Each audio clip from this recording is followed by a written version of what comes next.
Indiki temamız köklü funksiyalar integrerlemek.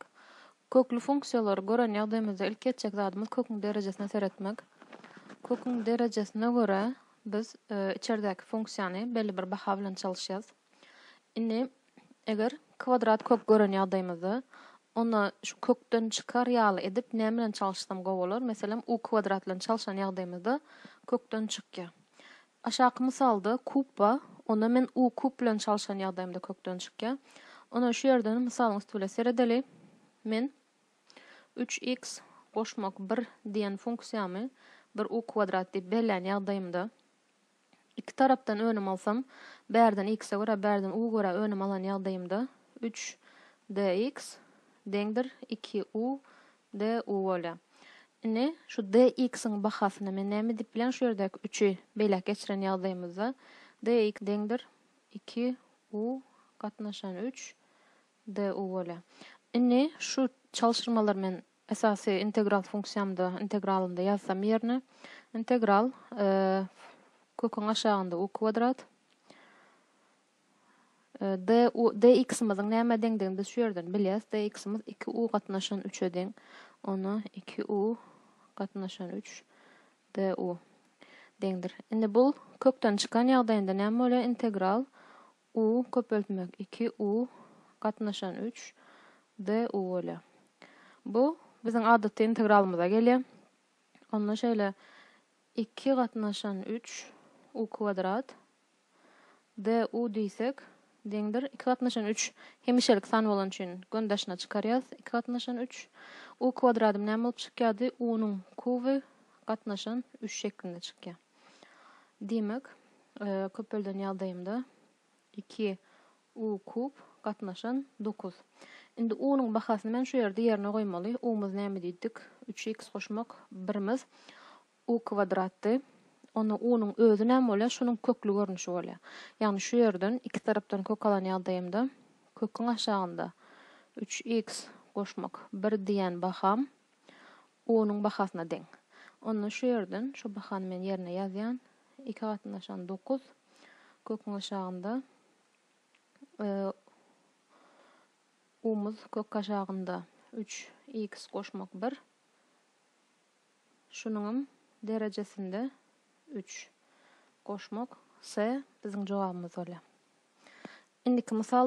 Indiki misalda etjek zadym içini şu köküň aşagyny u'nyň kubyna deňlemek. Onu u kub deňdir diýen 5x aýyrmak 2. Iki tarapdan önüm alan ýagdaýymda 3 u kvadrat du deňdir bu tarapdan hem x'e görä alsak 5 dx. Näme etjek zadym dx'e goýmak. Onu 5'i beýlek geçiren ýagdaýymda 3 u kvadrat gatnaşan 5 du deňdir dx. Ne bar taýin bolan zatlamy integralymda ýerine goýsam kub köküň aşagynda u kub dx'imiz şu ýerde 3 u kvadrat gatnaşan 5 du. Onu şonu ýazýan 3 u kvadrat gatnaşan 5 du. Indi bu kökden çykan ýagdaýynda täzeden ýazaly integral u köpeltmek 3 u kvadrat gatnaşan 5 du deňdir. Şu 3 gatnaşan 5'i men gön hemişelik san hökmünde daşyna çykarýan. Integralyň içinde näme galýar? U kub galýar. U kub du. Kubam men gön çykaryp bilýän öňkü düzgünlerime görä. Onu u'nyň 4-nji derejesi gatnaşan 4. Indi u'nyň bahasyny men şu ýerden bilýän.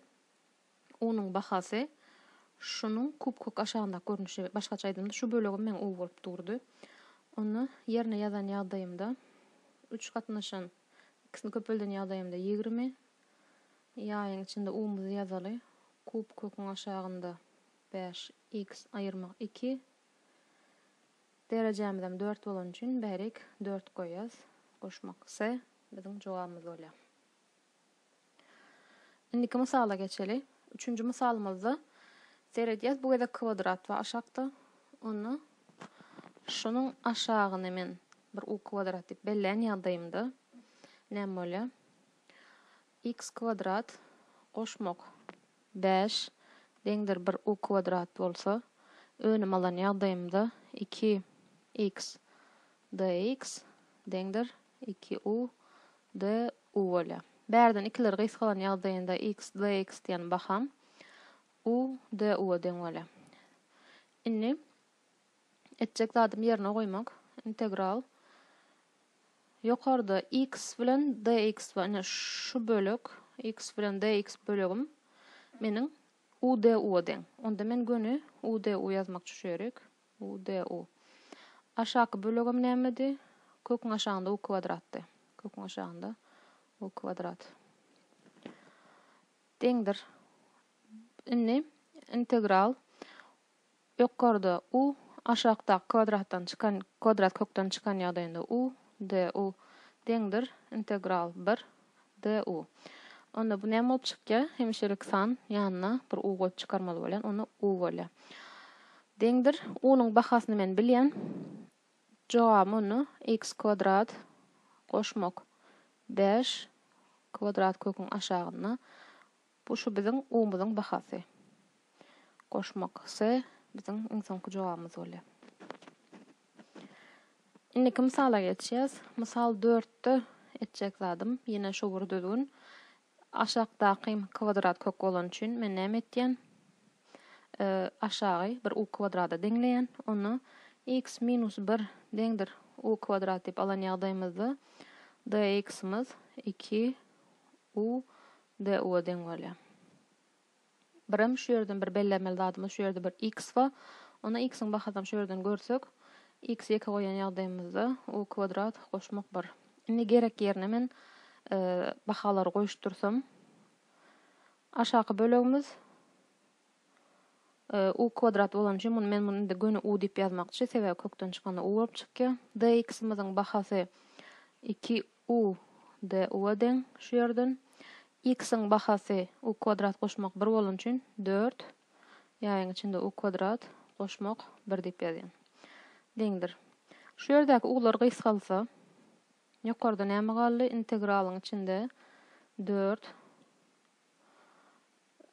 u kvadrat goşmak 1, bärde de 2 galdy du.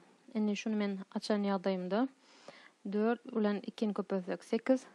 8 u kvadrat goşmak 8 du. Bular indi men gön çykaryp bilen 8 u kvadrat 8 u kvadratymyz u kub gatnaşan 3 bolup çykýar. Goşmak 8 u. Indi diňe u'nyň bahalaryny ýerine goýsak, biziň jogabymyz çykýar. U'nyň bahasy nämedi? Şunun köklü görnüşinde şu ýerdäkiniň. Onu 8 ýaýyň içinde köküň aşagynda x minus 1 derejesinde 3 gatnaşan 3 goşmak 8 x minus 1 goşmak ise men jogabym bolýar.